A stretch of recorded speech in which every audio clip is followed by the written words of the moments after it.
Bonjour et bienvenue dans l'épisode 2 de Comment perdre du gras. Et si tu n'as pas vu le dernier épisode, je t'invite à le voir juste ici. Allez, c'est parti, let's go!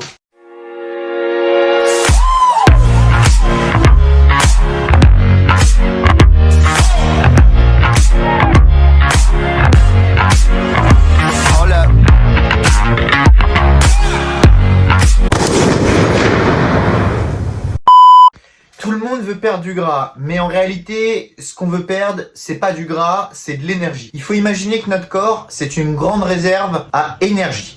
Et il existe plusieurs réservoirs. Un peu comme une banque. Imaginons que vous aviez un gros budget.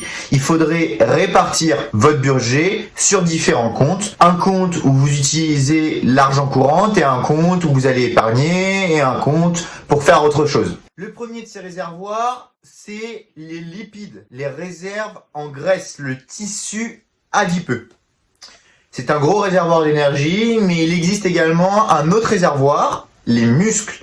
Les muscles, en fait, sont aussi une grosse source d'énergie. Cependant, le muscle n'est pas autant utilisé que le glycogène, qui se stocke au niveau du foie et des muscles. On appelle ça pour le foie le glycogène hépatique et pour les muscles le glycogène musculaire. Et notre organisme, il est plutôt malin. Il va répartir de manière équivalente dans ces trois réservoirs l'énergie totale du corps.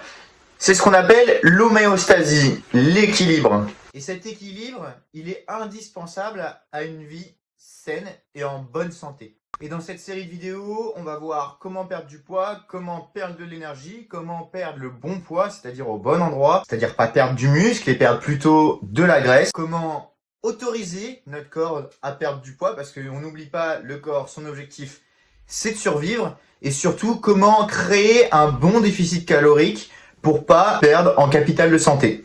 Nous sommes donc en déficit calorique, comme je le rappelle, pour perdre du poids. Et notre corps doit donc régler cette homéostasie. Parce qu'il y a moins d'énergie à répartir, il faut donc choisir de quel compte en banque nous allons prendre cette énergie. Lorsque l'on perd du poids, on perd encore et encore de l'argent dans notre compte bancaire. Nous sommes donc en bilan négatif et la situation ne se stabilise tout simplement pas. La question qu'on va se poser aujourd'hui, c'est est-ce qu'on peut conserver notre capital sur le compte en banque musculaire si notre bilan total est négatif? Nous, ce qu'on va chercher à limiter, c'est la perte de muscle, c'est-à-dire le muscle protein breakdown ou le catabolisme musculaire, c'est-à-dire la destruction des cellules du muscle. Reprenons notre image de notre banque. Comme nous sommes en crise et qu'il y a une crise, c'est-à-dire un déficit calorique, il va falloir répartir l'énergie intelligemment et garder uniquement ce qu'il nous faut. Il va donc falloir transmettre un message puissant au muscle pour lui dire qu'il faut qu'il reste là. On a besoin de toi. Pour ça, on a deux outils, on a deux messages principaux qui sont l'alimentation et l'activité physique. Donc, c'est-à-dire le type de nutrition qu'on va apporter à notre corps et le type d'entraînement qu'on va lui appliquer, le type de stress. Ce qu'il faut que tu comprennes, c'est que ton muscle, il est pas tout le temps en train d'être en anabolisme, c'est-à-dire en création musculaire, et il n'est pas tout le temps en catabolisme. En fait, il est en permanence en train de se remodeler. Il est en permanence en train de créer de nouvelles cellules et en détruire d'autres. Et donc, c'est un équilibre. Quand tu fais plus d'anabolisme que de catabolisme, tu prends de la masse musculaire. Et toi, il faut que tu envoies un message assez fort à ton muscle pour qu'il fasse plus d'anabolisme que de catabolisme. Petit rappel, nous avons différents types de tissus dans le corps. Le tissu musculaire, le tissu adipeux et par exemple le tissu osseux. Ces tissus, ils sont en permanence en train de se remodeler et se déconstruire. Un peu comme des briques Lego. Tu vas donc chercher à ce que tes muscles s'hypertrophient, c'est-à-dire augmentent leur diamètre, et que tes tissus adipeux s'atrophient, c'est-à-dire réduisent leur diamètre. En soi, il n'y a rien de très compliqué. Le message le plus puissant pour conserver cette masse musculaire, c'est un message mécanique, c'est-à-dire, c'est très simple, il faut continuer à s'entraîner à la même intensité qu'avant. Pour parler en termes exacts, il va falloir que tu aies une synthèse protéique musculaire équilibrée.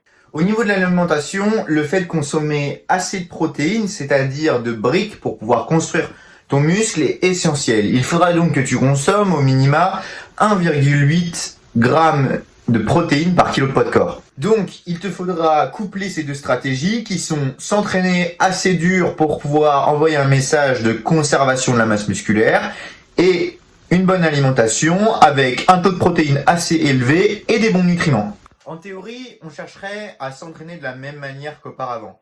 Cependant, en pratique, ça reste plus difficile. Vu qu'on est en déficit calorique, nous sommes en manque d'énergie et l'intensité de nos entraînements, du moins au bout de quelques semaines, vont être beaucoup plus durs à conserver. Le but principal sera donc de conserver les compétences et les performances actuelles. Il faudra donc maintenir un volume minimum d'entraînement, conserver l'intensité de vos séances, continuer à s'entraîner dans une optique de progression, même si cela est difficile, et en 4, minimiser les risques de blessure.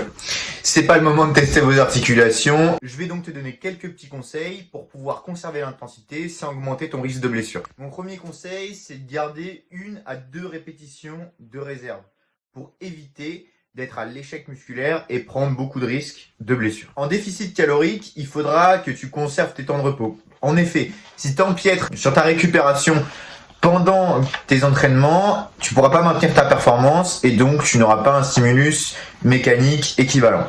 Bref, ce qu'il faut que tu retiennes, c'est que tu pourras travailler ton amplitude de mouvement parce que ça correspond aussi à une augmentation de la charge. Dans cette vidéo, je vais t'offrir un petit cadeau. C'est un programme qui se trouve dans la description que tu peux utiliser lors de tes entraînements. La plupart du temps, vu qu'on est en surplus calorique ou en maintien calorique, on ne devrait pas trop se soucier de la perte de muscle.